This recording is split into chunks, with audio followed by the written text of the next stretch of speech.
This is Akashvani. In the program Spotlight, now we bring you discussion on government efforts and initiatives for modernized and faster railways. The participants are Arunendra Kumar, ex-chairman, Railway Board, and Anubha Rotagi, anchor. As one of the largest, busiest and oldest railway networks in the world, Indian Railways has to be regularly maintained and modernized to serve the 1.4 billion population of the country. Though government efforts to that end have been constant over the years, the process of upgradation of Indian Railways has in fact been on a fast track in the last decade. To discuss the government efforts and initiatives for a modernized and faster railway, I am now joined by Mr. Arunendra Kumar, former chairman, Railway Board. Mr. Kumar, welcome to the program. Thank you. Mr. Kumar, Indian Railways is called the lifeline of India, and aptly so, with a total track length of nearly 115,000 kilometers, carrying the majority of country's 1.4 billion population through 13,000 trains daily, and having transported 1,512 million tons of freight in 2023. Now, looking at these staggering figures, it's easy to see why the maintenance and modernization of railways is so essential. That's right. See, when you talk of maintenance of railway assets, then a lot of things come into being, because railway asset is a very small word of 5 letters, but it is not exactly like that. We have, let us say, a track, we have signaling, we have stations, then we have trains, and they all have to be maintained, or electrification wires, and all have to be maintained in a small patch of time. So there are 2 strategies which have been adopted over the years. One is a lot of mechanization has happened. Indian Railway, let me tell you, is the only railway in the world which checks its track manually every day. Every meter of the track is checked by one person by physical walking. And that is the guarantee of safety for the track. And still we have some track failures. They do detect these failures, but still we run into some kind of accidents because of this. But we do that way. So that's for track checking is concerned. The signaling is checked periodically. The trains, if you see, let's say Rajdhani rolls into Mumbai in the morning at 9, leaves back in the evening at 4:30. So the interval is used for examination of trains, especially safety certificates and cleanliness and loading of food and linen and things of that sort. Similarly, it's a station and signalings the cabins are there. They have to be checked. The relays have to be renewed. They are lifetime relays in the sense that after so many years, they have to be replaced. All that happens. The most greatest challenge is that you can't stop the train. On Sundays, we stop passenger suburban train movement. There are 4 lines. We take 1 or 2 lines. Say for 4 hours, the train will not run on this particular block, on this particular line, and other 2 lines take up the load. And we do everything together, track, wires, and signaling of that sort. But as of now, it doesn't happen in the country. And second thing, as I mentioned, mechanization. We have reduced the manpower, made it more mechanized, more technically oriented, so that reliability improves. And then with better technology, we don't have to fiddle on a weekly basis, on a daily basis, but on a periodic basis. Yes, we do that. Now, it has been the constant endeavor of the Modi government to modernize the railways. In fact, yesterday, Prime Minister Modi inaugurated railway infrastructure projects worth over 41,000 crore rupees and laid the foundation stones for redevelopment of more than 550 railway stations spread over 300 districts in 12 states under the Amrit Bharat station scheme. How do you view the initiatives of the present government in the railway sector? It's stupendous. You start thinking 540 stations. One station, if you comprehend and multiply by 540 is too much. And that the government has visualized. The best part of the whole strategy is that you have defined a vision and then you have provided the means to realize that. What does the word mean? That you have the funds to back it up. It is not a hollow announcement. The government first says, okay, here is your money. Where is your plan? Approve it and go ahead. And coordinate with other agencies. You can't be an overseer yourself. Coordinate with the state government so that passengers come in, go out, because that is not a part of the railways. So that coordination is important. Law and order, the police effect, they have to all to be coordinated so that we have lots of clearances to be taken. But still within the, as I mentioned, that station has become a sort of a mini city where you have, except for schools, and you have everything. You want an entertainment area, you want a food court area, you want to have some kind of children's corner for playing, you have to have for physically challenged people, and you must have some shelter, you must have adequate light, whether there is light in the city or not. And you must have discharge and receiving facility, because let's say Churchgate Station, 5,000 people leave every 1 minute in a train, and that much in the evening peak hours. If you can't pull them out, then they won't come in, and there'll be a chaotic situation at the station. So it's a huge task to make that many stations and then to coordinate time frame. All that has been done before, announcement was made. Similarly, let's say other projects, they're talking of road over bridges, road under bridges. There massive collaboration is required with the district authorities to do that, because you are dislodging an existing system and everybody has to cooperate. The best part is that it is happening. It is happening for good. It is happening in reality. Now, there was a time when train travel could take up to almost 2 days to reach one's destination. From then to now, when world-class high-speed trains such as Vande Bharat, Amrit Bharat and Namo Bharat have been introduced, the metro system in urban areas is being expanded, and there's upgradation of existing train bogies and many other similar initiatives. There's been a sea change in Indian Railways, which is also translating into enhanced passenger experience as well. Can you elaborate on that? If you take a ride on this rail rapid train system, this Namo Bharat train, you will appreciate what is the change. You see, the moment you step into the station building, you find an escalator, you go up, you find a machine to buy the ticket. There's not queue, no queue. There are so many machines. Then you go step onto the platform, the train will come, the gate will open, you walk in, and then the train starts, picks up speed. By the time it picks up and reaches maximum speed, it starts decelerating because the next station is about 7-8 kilometers away. So and then there's a screen which tells you how many stations more left. All that is a very big change. And to go back to the 60s when you had all the steam locomotive and all that coal coming into your hair and things of that sort. And these new trains, new rakes which are coming, they are creating a big impact on the passenger, because the people will not appreciate a track. They will appreciate a station. They will appreciate a train. And that is what is causing a change, because the moment the first impact was, Indian Railway was the only railway in the world with the Tejas Express. This has stopped. You first close the gate, lock the gate, and then start the train. That's a very big thing. And then inside, the air conditioning is good. The riding is so comfortable. There are no jerks in the train. So the passenger experience, safety, that is making a big change. And that is what is important.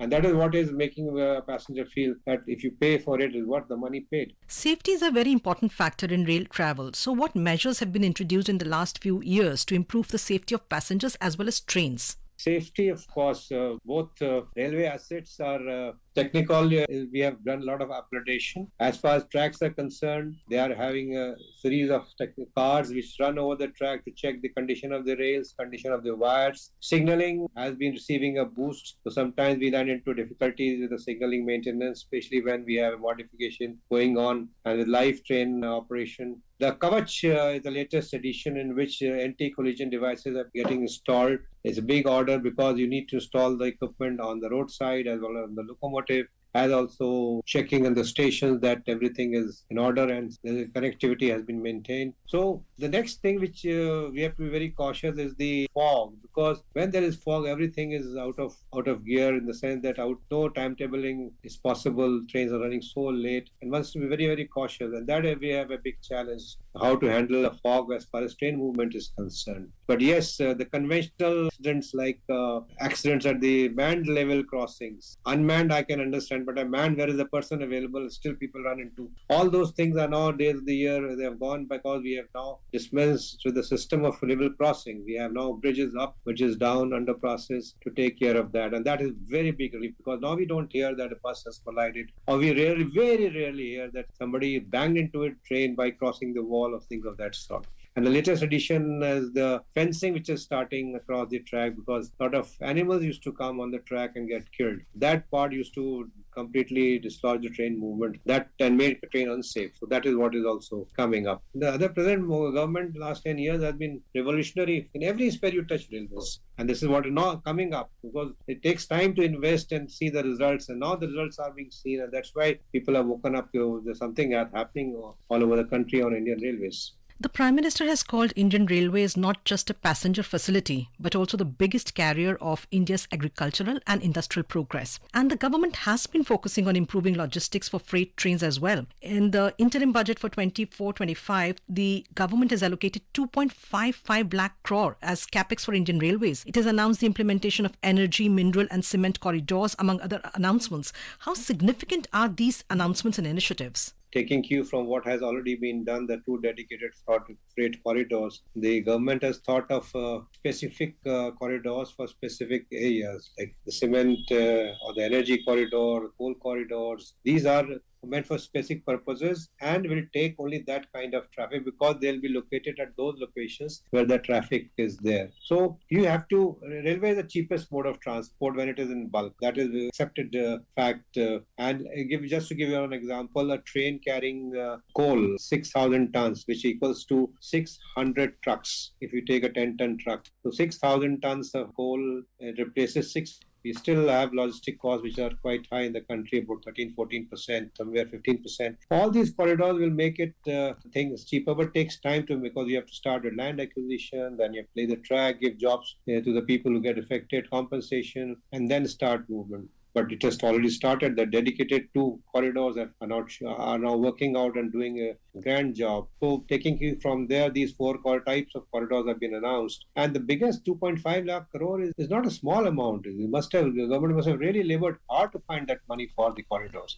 So you see the sincerity, the vision, the plan, and the commitment. It all is pouring out in the development of Indian Railways. And thanks to the Prime Minister Modi for taking that initiative, because we are very much honored that the PM is taking so much great interest in leading the country and leading the railway for the benefit of lower cost realization of the products which are grown in India. Railway was seen as a mode of transport for essentially the middle and the low income groups earlier, but with introduction of features such as first class lounges, laptop chargers, and so many other amenities, the effort of the government is now to make train travel aspirational, and to draw in the upper middle income groups and the higher income groups as well. Yeah, that's true. Because, see, if you are traveling in an aircraft, there's so much hassle. Just getting into aircraft, getting out is not an air journey. You have to reach the airport, which is far away. You have to come beforehand, security, the luggage is limited. You walk into high-speed train, which will start, let's say, Delhi, Mumbai, Ahmedabad. All these things are not there. The luggage is comfortable, let's say 60, 70 kg. An aircraft, 20 kg, 25 kg, 15 kg. You can walk in the train, you can sit, talk, chat. There are conference rooms in the trains also, if you like. And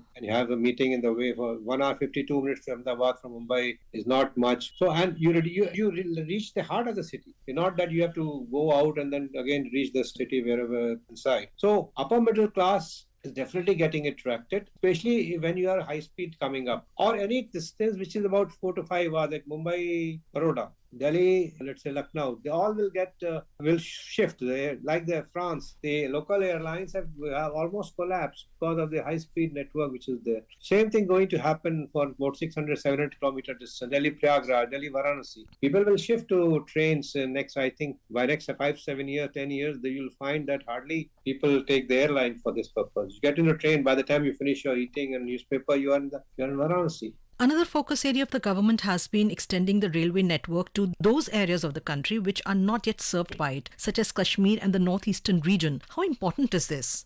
Very important. Kashmir is now very close to being connected. The latest addition is the 48-kilometer section from Banihar to Sangaldan. The train movement and electrification at the same time have happened. And you're going up to Baramulla. And then this Katra to Sangaldan section, about 60-65 kilometers. That is remaining, which is likely to be happening, as they say, by July. So I think by 15th August, we will have Srinagar to Kanyakumari, direct kind of situation.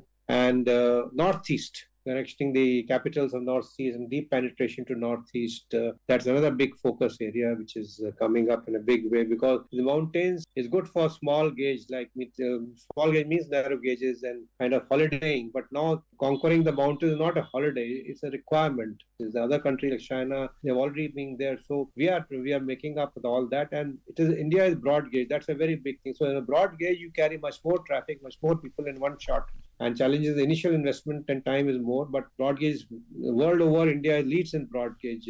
And that's a very big advantage that we have. And we'll be seeing these places. Other places in the country are more of expanding what you have. Delhi, Mumbai, I want to lay another track, or some other places we want to connect more. So that is not that difficult unless you integrate in the existing lines, then some complexity may happen. But these areas are coming up. Thank you so much for speaking to us, Mr. Kumar.